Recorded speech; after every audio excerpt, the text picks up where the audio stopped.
This is the Harbor Freight Tools grinder for $14.99. With a 20% discount, you get it for like $11.99. This one broke. That doesn't work! Hey guys, it's Henry at Mowers and Blowers. This is that Harbor Freight Tools grinder that I got for like 10 bucks. It was $11.99 plus a 20% coupon, and you get it for like 9 something or other.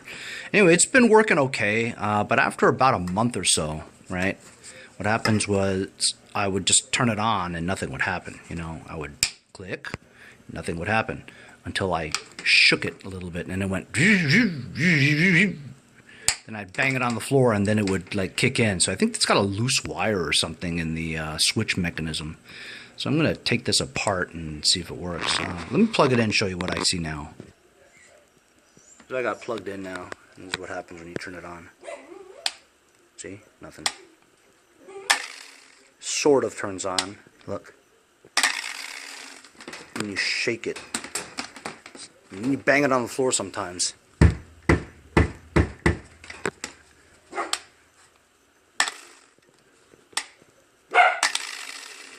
You see that?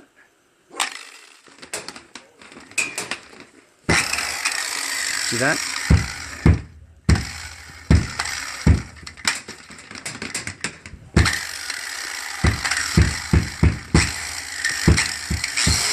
There you go.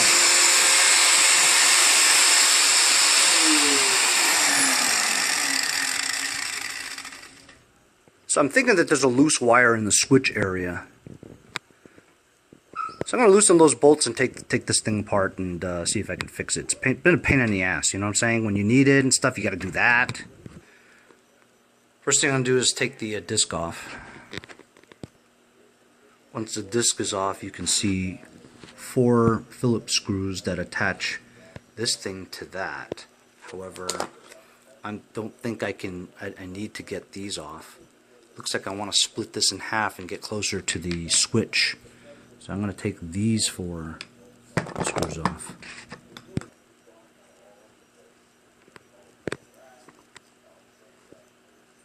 Look how cheap these screws are. Like wood screws.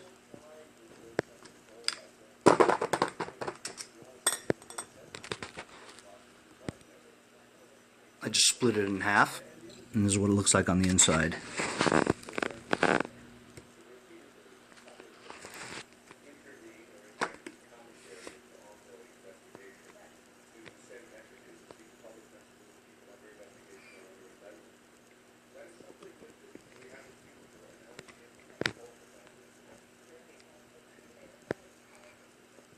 Honestly, I don't know why I'm messing with this.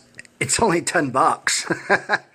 But you know what? I just want to know if I can do it. You know, I can't seem to, I mean, unless I take that off and the entire assembly to pull that out. But I don't think I need to do that. Look at the part over here. It looks like it's split. But there ain't any screws anywhere except for that one over there. Could that one screw hold this whole apparatus together? Only one way to find out.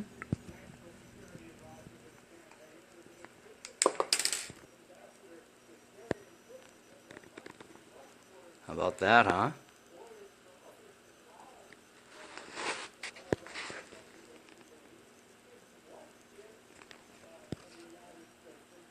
So looking at this assembly, that's how it works. Switch here, when you pull this forward to the right, this plastic rod that's spring loaded here, right?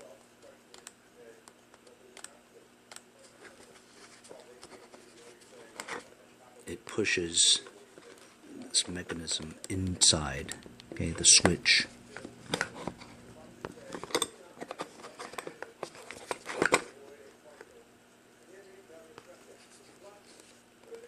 See that? That rod pushes a plunger inside. It has a rubber boot over it, and basically it pushes it in like that. I think that this cheap plastic rod here, right?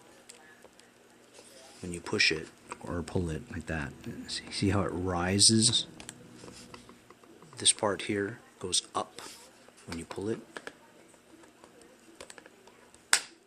It has some play in it. See? Has that amount of play in it. So because this plastic thing is not strong, it may not push the plunger in all the way in when you need it to. You know? So I'm thinking if I put something in between that and that rubber plunger, maybe a millimeter's worth of a spacer, it'll push it in better. Or get a zip tie and tie it down like this, so that when you do engage it, it doesn't pop up. See how it pops up a little? See, look, I'm going to push this down, right? And then when you push it up, it goes up, see? So that's some space there that is not completely pushing the plunger all the way down. I mean, I'm thinking that might be it. I'm going to plug it in the wall and see. So I plugged it into the wall, and it seems like when I turn the switch on and I push down on this, right, it works. So it's exactly what I said. This plastic rod here over time stretches a little, becomes kind of weak, and doesn't push the plunger in completely. So if you depress this thing, right, it'll work. So you see the space you have here? So what I'm going to do is, got an old credit card, an expired one, cut a tiny piece out here, and I'm going to glue it right in there. That. So that'll take up the little bit of space that's in between there, and when I push on that switch, right, the plastic thing will go that way, pushing in the plunger better, because there's a laminated plastic piece there that keeps the plastic rod, if you will, from moving up, and less plunging, less pushing in the plunger, you know. I'm just going to put some crazy glue there and glue it. Well, that's not going to work because there's no glue left.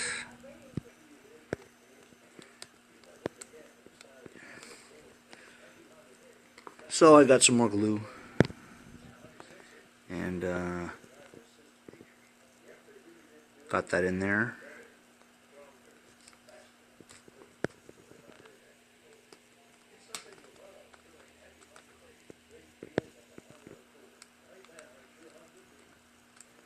Seems to work.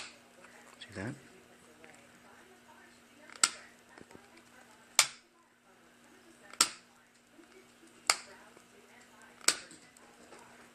That ought to do it.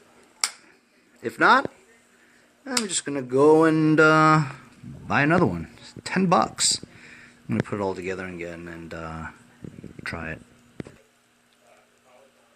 Well, put it all together now. I'm gonna plug it in and see if it works. Okay, plug it in. Here we go.